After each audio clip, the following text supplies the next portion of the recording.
Baik, bismillah. Assalamualaikum warahmatullahi wabarakatuh. Kembali lagi bersama saya Ahmad Dafa. Dan di video kali ini kita akan belajar tentang NAT. Ya. Mungkin teman-teman sebagian sudah tahu tentang apa itu NAT dan apa fungsi NAT itu buat apa. Mungkin teman-teman sudah banyak yang tahu dan di sini kita akan mengulang kembali ya, mengulang kembali tentang NAT dan apa sih fungsi dari NAT ini. Oke. Mungkin sebelumnya saya akan menjelaskan tentang NAT terlebih dahulu. NAT itu apa? NAT adalah sebuah proses di mana IP private diterjemahkan menjadi IP public oleh router agar klien yang menggunakan IP private ini dapat mengakses internet yang menggunakan IP public. NAT beroperasi pada router dan firewall pada jaringan. Atau gampangnya intinya NAT ini berfungsi untuk menghubungkan jaringan lokal ke internet gitu. Jadi misalkan eh, kalau kita pahami ya, kalau misalkan IP lokal ingin mengakses internet itu kan kita butuh yang namanya IP public ya kan. Nah, tapi kan kita nggak mungkin kan kalau misalkan tiap device itu kita pakein IP public, yang mana kan kalau IP public itu kan berbayar dan mahal gitu harganya. Nah, itu tidak bakalan apa namanya tuh nggak mungkin gitu, nggak mungkin ya kan. Maka solusi terbaik atau alternatif caranya gitu, kita pakai NAT. Jadi agar eh, banyak lokal, ya lokalnya banyak, tapi kita cuma butuh satu IP public aja. Nah, itu yang dinamakan NAT, ya, Network Address Translation. Nah, itu adalah fungsi dari NAT. Nah, di sini terdapat dua NAT, ada static NAT dan dynamic NAT. Static NAT adalah NAT yang harus kita konfigurasikan secara manual, baik dari IP private maupun IP public ya. Sehingga pada tiap satu IP public untuk satu IP private alias one-to-one mapping, one-to-one NAT. Nah, static NAT ini tuh jarang digunakan ya, jarang digunakan. Kenapa? Karena eh, static NAT itu sangat boros ya. Karena satu IP lokal digunakan satu IP public digunakan untuk satu IP lokal aja. Ibaratkan satu IP public digunakan untuk satu laptop aja gitu. Nah, itu kan kurang efektif kan, kurang efisien. Nah, makanya static NAT ini tuh jarang digunakan sama sekali ya. Karena itu bakalan tidak efektif. Nah, di sini uh, yang kedua ada dynamic NAT, dynamic NAT. Dynamic NAT merupakan NAT yang berjalan secara otomatis sejak pertama kali kita konfigurasikan. Dynamic NAT sendiri ada dua versi, Dynamic NAT Pool dan Dynamic NAT Overload. Pada Dynamic NAT Pool, router akan membuat sebuah daftar IP public yang akan dialokasikan sesuai dengan rules yang sudah dibuat kepada IP private. Pada Dynamic NAT Overload, kita hanya butuh satu buah IP public untuk digunakan oleh banyak IP private dengan syarat satu interface untuk satu IP public, sehingga semua IP private yang berada di port tersebut dapat menggunakan IP public tersebut. Atau gini, jadi di sini kan tadi udah jelasin ya, ada NAT pool sama overload. Nah, kalau NAT pool itu dia tipenya itu uh, ada IP public yang range IP public ya. Yang mana range IP publicnya itu misalkan total range-nya itu 10 gitu. 10 IP public. Maka si 10 ini tuh ya itu buat 10 IP lokal gitu. Berbeda dengan halnya dynamic NAT overload. Kalau dynamic NAT overload, satu IP public untuk semua atau untuk banyak klien, untuk banyak klien. Maka eh, kita bisa bandingkan ya bahwa dynamic NAT overload ini adalah NAT yang sering dipakai di sekarang ini ya, karena ya hemat gitu kan. Cuma butuh satu IP public untuk semua IP lokal, untuk semua klien ya kan. Nah, maka dari itu si dynamic NAT overload ini tuh sangat sering digunakan pada apa namanya tuh kehidupan nyata, real. Ya. Oke. Nah, di sini saya akan menjelaskan interface NAT. Oke. Saat kita membuat NAT, ya, setelah NAT itu dibuat, kita itu wajib apa namanya mengimplementasikan, ya, mengimplementasikan di interface-nya gitu. Setelah kita membuat NAT, kita itu wajib mengimplementasikan NAT itu mau dipasang di mana sih gitu.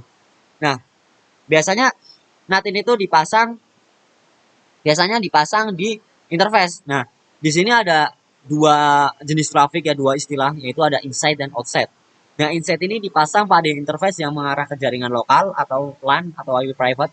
Nah, kedua ada outside, dipasang pada interface yang mengarah ke jaringan publik atau internet. Ya.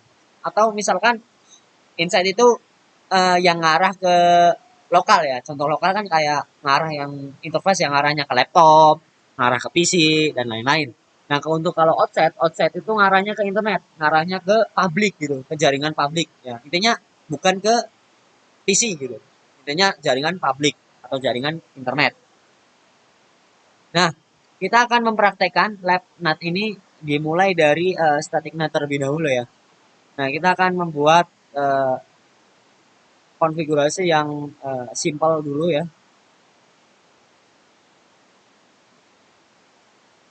Oke, pertama kita buka Cisco Packet Tracer-nya. Setelah itu kita tambahkan router di sini. Nah, kita tambahkan PC, satu PC aja di sini. Dan kita tambahkan router lagi. Dan kita tambahkan server. Ya. Server ini cuma ya sebagai apa namanya user aja ya, klien gitu.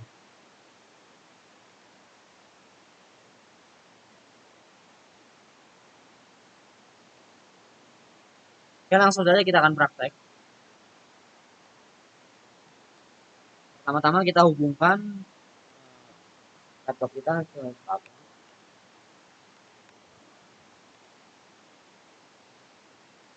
Nah, setelah itu kita akan konfigurasi ya.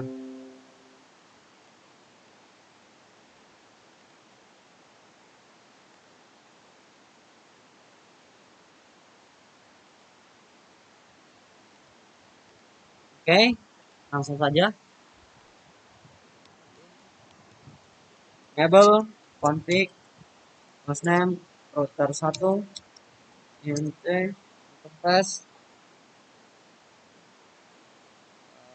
FA0001 address 1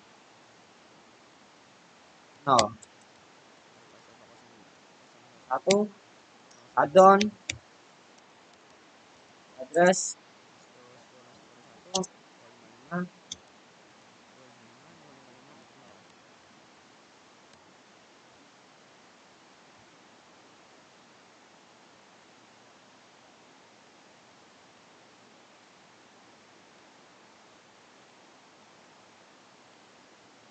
no enable config hostname R2 interface FA00 shutdown address terus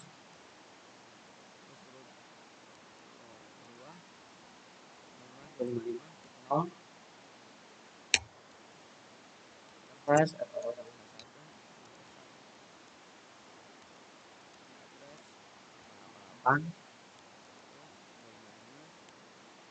255 0. Oh ya, di sini kita tetap menggunakan routing untuk konektivitas antar routernya, untuk konektivitas IP publiknya ya. Dan kita akan menggunakan NAT untuk IP lokalnya. Jadi IP lokalnya itu yang menggunakan NAT dan yang publiknya kita pakai tetap routing ya. Nah, kita akan praktek tentang apa namanya? Untuk oh ya, kita tidak mempraktekkan yang static NAT ya. Karena seperti yang saya bilang tadi, static NAT itu jarang digunakan sama sekali. Yang sering digunakan adalah apa namanya? NAT overload. Oke, mungkin saya akan config terlebih dahulu dan nanti saya akan jelaskan maksud dari config tersebut itu apa.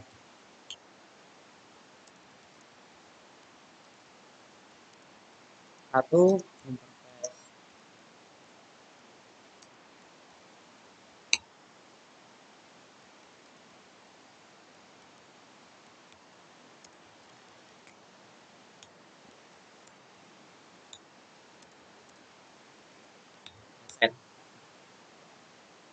Nah, di sini saya akan menjelaskan ya maksud dari perintah ini itu apa ya. Jadi maksud dari perintah ini adalah eh, akses list satu permit n itu maksudnya kita akan mengizinkan IP lokal yang ingin kita NAT ya. Nah, IP NAT inside shortlist 1 interface FA0/0 ini adalah perintah NAT-nya. Jadi si interface FA01 ini adalah interface yang akan digunakan untuk menerjemahkan IP private ke IP public ya. Jadi di interface FA01 yaitu interface yang mengarah ke interface yang dari router 1 yang mengarah ke public.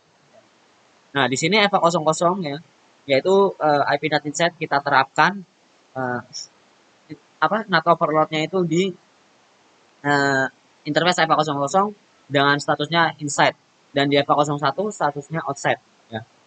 Nah, selanjutnya kita akan konfigurasi di konfigurasi routernya, konfigurasi routingnya. Kita akan memakai routing EGRP. Router EGRP 123 networknya adalah 10.0 ya 0025. Dan tetap ingat kita hanya mengadvertise network uh, publiknya aja gitu.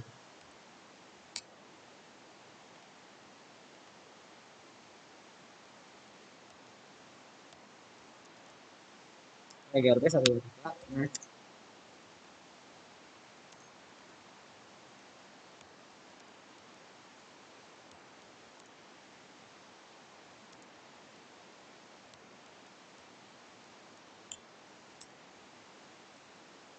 Auto summary. Nah, kita sudah mengkonfigurasi protokol routing EGRP dan kita juga sudah mengkonfigurasi NAT. Setelah itu kita pasang IP address-nya di server dan di PC.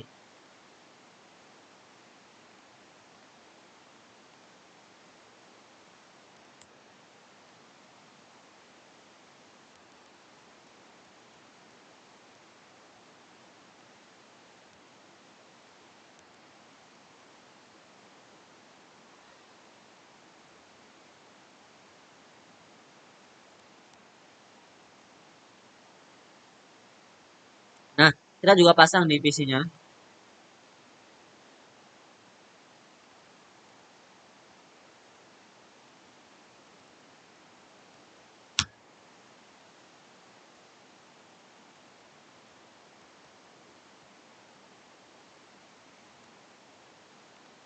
Nah, jika sudah kita akan testing ya.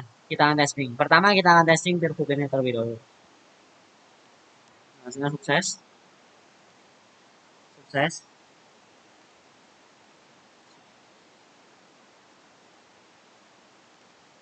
Sukses ya. Nah, kita coba akan testing dari sini ke sini. Nah, bisa dilihat ya hasilnya adalah sukses ya. Jadi pertanyaannya kapan kita menggunakan NAT?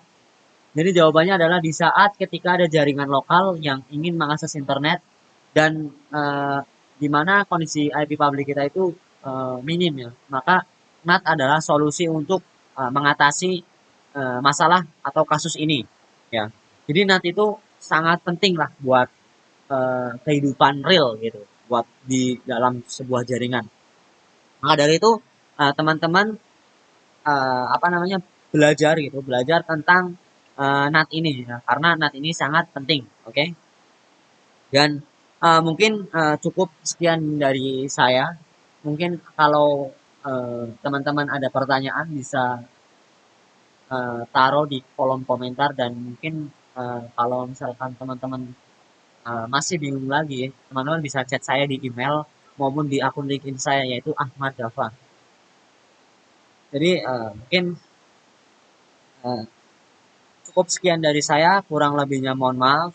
Semoga video ini bisa bermanfaat buat teman-teman sekalian dan semoga video ini juga menjadi bahan referensi teman-teman belajar.